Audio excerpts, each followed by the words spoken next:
Credit cooperative society में किए गए सदस्यों के निवेश की सुरक्षा के लिए बहुत ही सख्त कानून और नियम बनाए जिनका क्रेडिट कोऑपरेटिव सोसाइटी को हर हाल में पालन करना पड़ता है। भारत सरकार द्वारा बनाए गए multi state cooperative society act 2002 की धारा 66 के अंतर्गत कोई भी सोसाइटी अपने शेयर्स को गिरवी रखकर उधार या अग्रिम नहीं दे सकती। इसके अलावा कुल जमा राशि का 10% शेयर पूंजी एवं रिजर्व फंड के रूप में हमेशा सुरक्षित रखना पड़ता है। इन सभी बातों के लिए हमारी सोसाइटी पूर्ण रूप से वचनबद्ध है।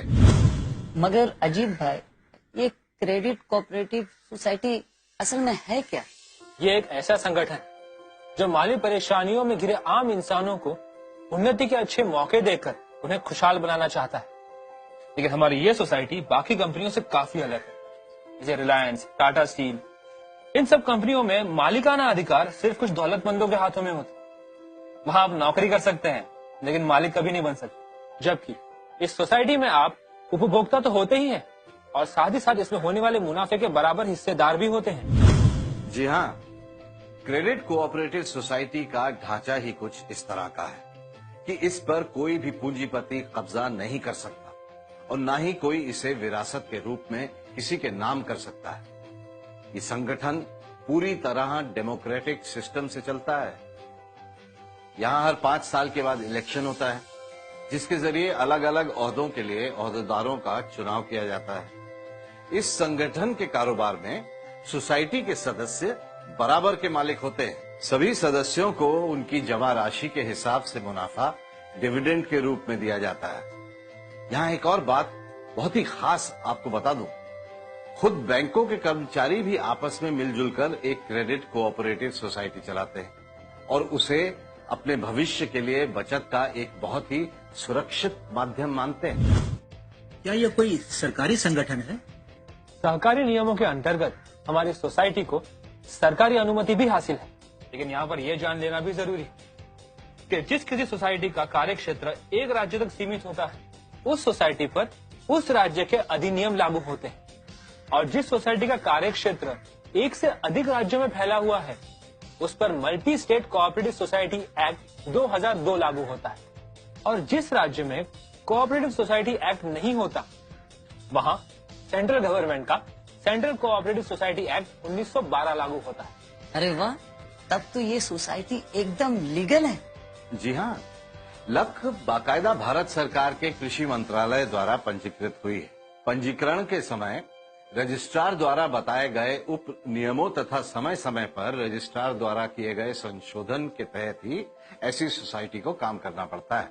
इसके अलावा सरकारी अफसरान भी नियमित रूप से क्रेडिट कोऑपरेटिव सोसाइटी की निगरानी करते हैं, लेकिन नियंत्रण पूरी तरह सोसाइटी और उसके सहकारियों के हाथों में ही रहता है। अरे वाह, ये तो बहुत ही अच्छा सिलसिला है।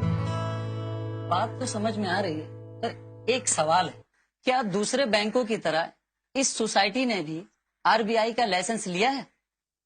नहीं, लेकिन आपने सवाल पूछा है तो इसका जवाब पूरे ध्यान से सुनिए और समझिए। आरबीआई, आईआरडीए या सेबी का क्रेडिट कोऑपरेटिव सोसाइटी से कोई रिलेशन नहीं है। आरबीआई बैंकों को गवर्न करता है, आईआरडीए इंश्योरेंस कंपनियों को गवर्न करता है और सेबी गवर्न करता है कारोबारी कंपनियों को। लेकिन हमारा संबंध सीधे भारत सरकार के कृषि मंत्रालय से होता है। पॉन्जी स्कीमों की आड़ में जालसाजी करने वाले अब तक करोड़ों लोगों के साथ फ्रॉड कर चुके हैं। पैसा हड़प करना इन जालसाजों का पहला और आखिरी मकसद होता है। ये शातिर चोर कम समय में 2 गुना और 4 गुना करने के ऐसे ऐसे झूठे ख्वाब दिखाते हैं कि इनके झांसे में अनपढ़ जरूरतमंद ही नहीं फंसते, पढ़े लिखे इंसान भी फंस जाते हैं।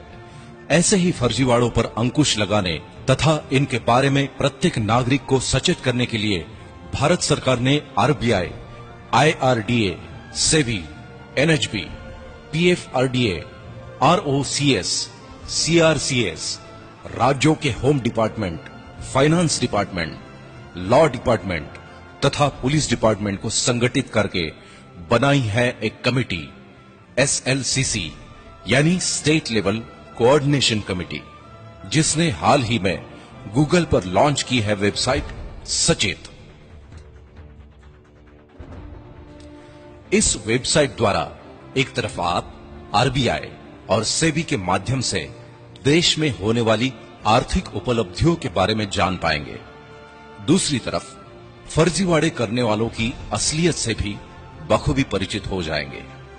इस तरह की धोखाधड़ी की शिकायत दर्ज कराने के साथ साथ धोखेबाजों के खिलाफ समय रहते एक्शन भी ले सकेंगे। ये वेबसाइट हिंदी और अंग्रेजी भाषाओं में उपलब्ध है।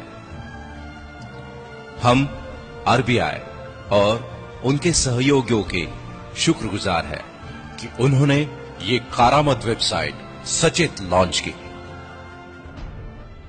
अपना पैसा कहां इन्वेस्ट करें, किस कोऑपरेटिव सोसाइटी में आपका निवेश सुरक्षित रहेगा, इस तरह की भी तमाम जानकारियां आपको मिलेगी वेबसाइट सचेत पर। एक क्रेडिट कोऑपरेटिव सोसाइटी अपने सदस्यों से आरडी, एफडी, एमआईपी, बचत खाता आदि के रूप में राशि स्वीकार कर सकती है और जरूरत पड़ने पर उन्हें लोन भी दे सकती है। तो फिर इस सोसाइटी में और बैंक में अंतर क्या है?